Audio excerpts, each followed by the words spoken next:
नमस्कार साथियों, आज हम ब्रिज रेक्टिफायर के प्रैक्टिकल के बारे में पढ़ेंगे। तो देखिए, मैंने ब्रिज रेक्टिफायर का सर्किट डायग्राम यहाँ बना रखा है। ये जो है, यहाँ पे अपन इनपुट दे रहे हैं एसी, ठीक है। ये ट्रांसफार्मर है, ये ट्रांसफार्मर की प्राइमरी बोलते हैं अपन, और इसे अपन ट्रांसफार्मर की सेकेंडरी बोलते हैं। जब ट्रांसफार्मर की प्राइमरी के अंदर अपन ने इनपुट दिया, एसी इनपुट दिया, तो ये हिस्सा जो है, जब first half positive half cycle जाएगा तो ये हिस्सा पॉजिटिव हो जाता है और ये यहाँ पर ये हिस्सा नेगेटिव हो जाता है। इस कंडीशन के अंदर यहाँ ये डायोड का पॉजिटिव है और इधर से इसको पॉजिटिव मिल रहा है, यानी कि डायोड D1 जो है वो फॉरवर्ड बायस में आ जाएगा। ये पॉजिटिव है, ये नेगेटिव है, तो डायोड D4 जो है वो रिवर्स बायस में होगा। इसी समय अगर यहाँ पे देखिए, ये नेगेटिव है और यहाँ पे डायोड का ये हिस्सा पॉजिटिव है, तो D2 डायोड रिवर्स बायस में आएगा। इसी तरह डायोड D3 नेगेटिव है और यहाँ नेगेटिव हिस्सा है, तो ये जो डायोड D3 है ये फॉरवर्ड बायस में आ जाएगा। यानी कि इस कंडीशन में जब पॉजिटिव हाफ साइकिल, ये जो पॉजिटिव हाफ साइकिल है, ये पॉजिटिव हाफ साइकिल जब इनपुट के अंदर अप्लाई होगी तो उस कंडीशन के अंदर डायोड D1 और डायोड D3 दोनों फॉरवर्ड बायस में होंगे और डायोड D2 और डायोड D1 ये रिवर्स बायस में होंगे, जिसके D4 सॉरी, ये हमारा डायोड D4 है। D4 रिवर्स बायस में होगा और D2 रिवर्स बायस में होगा। तो इस कंडीशन में डायोड D1 और D3 कंडक्ट करेंगे, जिसके कारण हमें ये पॉजिटिव हाफ साइकिल जो हमने दिया है ये आउटपुट में प्राप्त हो जाएगा और नेगेटिव हिस्सा जो है वो आगे कट जाएगा। इसी प्रकार जब हम नेगेटिव हाफ साइकिल देंगे तो ये हिस्सा हमारा नेगेटिव हो जाएगा, उसी समय ये हिस्सा हमारा पॉजिटिव हो जाएगा। तो इस कंडीशन में क्या होगा, इस कंडीशन में डायोड D1 जो है ये पॉजिटिव हिस्सा है और ये नेगेटिव है, डायोड D1 रिवर्स बायस में आ जाएगा। ये पॉजिटिव हिस्सा है और ये नेगेटिव हिस्सा है, तो डायोड D3 जो है वो रिवर्स बायस में आ जाएगा। तो डायोड D1 और D3 इस समय रिवर्स बायस में होंगे और डायोड D2 और D4 जो है कंडक्ट करेंगे फॉरवर्ड बायस में होने के कारण। तो हम लोड रजिस्टर के अक्रॉस हमें वापस से ये हाफ साइकिल प्राप्त होगा, जो कि डायोड D2 और D4 के कारण होगा। इसी तरह से वापस से जब पॉजिटिव हाफ साइकिल देंगे तो डायोड D1 D3 कंडक्ट करेंगे, जब नेगेटिव साइकिल देंगे तो डायोड D2 D4 कंडक्ट करेंगे। अब इसी को हम जो है प्रैक्टिकल में देखते हैं।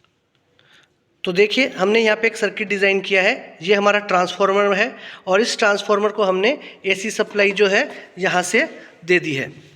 एसी सप्लाई देने के बाद जो हमारे ट्रांसफार्मर है 606 का ट्रांसफार्मर है, हमने यहाँ पे ट्रांसफार्मर की जो सेकेंडरी वाइंडिंग है उसके 2 वायर यहाँ पे लगा दिए हैं और ये 4 डायोड्स मिला के हमने ब्रिज रेक्टिफायर का सर्किट जो है वो तैयार कर लिया। आप देख सकते हैं कि इसमें 4 डायोड हमने लगाए हैं। उसके साथ में एक रेजिस्टेंस लगा है, ये रेजिस्टेंस आपको दिखाई दे रहा है जो ग्रीन कलर का है। इसके अंदर 3 बैंड ब्राउन कलर के हैं और एक गोल्ड कलर का है। तो ये रेजिस्टेंस एक हमने यहाँ पर अप्लाई किया है और इसके बाद ये जो सर्किट है, ये हमारा सर्किट कंप्लीट हो चुका है। तो अभी हम इसका इनपुट देखते हैं। इनपुट वायर के अंदर हमने 2 वायर बाहर निकाल रखे हैं इनपुट के लिए। ये देखिए, ये इनपुट वायर के अंदर अपन ने कनेक्ट किया।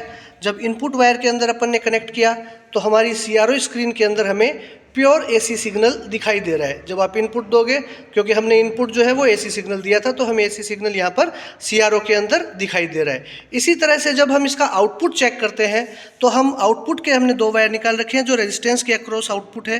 रेजिस्टेंस के अक्रॉस 2 आउटपुट देखने के लिए हमने आउटपुट के लिए वायर कनेक्ट किया और ये आप देख सकते हैं जैसा मैंने बनाया था। फर्स्ट यहाँ पर ये D1 और D3 के कारण, D2 और D4 के कारण, D1 और D3 के कारण, D2 D4 के कारण, D1 D3 के कारण। तो इस तरह से हमें ब्रिज रेक्टिफायर का सर्किट हमने यहाँ पे डिज़ाइन किया है और ब्रिज रेक्टिफायर का सर्किट डिज़ाइन करने के बाद हम देख सकते हैं कि हमारा जो सिग्नल है, रेक्टिफायर का काम होता है AC को DC में कन्वर्ट करना। तो रेक्टिफायर के द्वारा AC जो है वो DC में कन्वर्ट हुई है, लेकिन ये जो DC है ये प्योर DC नहीं है, इसे हम बोलते हैं पल्स सेटिंग DC। क्योंकि आप देख रहे हो DC की परिभाषा क्या होती है, वह धारा जिसका मान और दिशा समय के साथ परिवर्तित ना हो।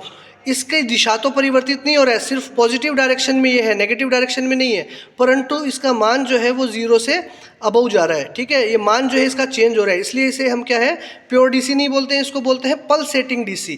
इसे प्योर DC में करने के लिए हमें फिल्टर्स का यूज़ करना पड़ता है, जिसके लिए हम कैपेसिटर और इंडक्टर्स का यूज़ करके इसको जो है प्योर DC के अंदर कन्वर्ट कर सकते हैं। अभी ये पल्स सेटिंग DC है जिसके अंदर AC के भी कुछ कण या कुछ अवयव अपन बोल सकते हैं कि वो है, इसलिए, और उन AC के जो कण या अवयव रहते हैं उनको हम रिपल्स बोलते हैं। तो ये जो हमें आउटपुट प्राप्त हो रहा है ये पल्स सेटिंग DC या रिपल युक्त DC हम इसको बोलेंगे।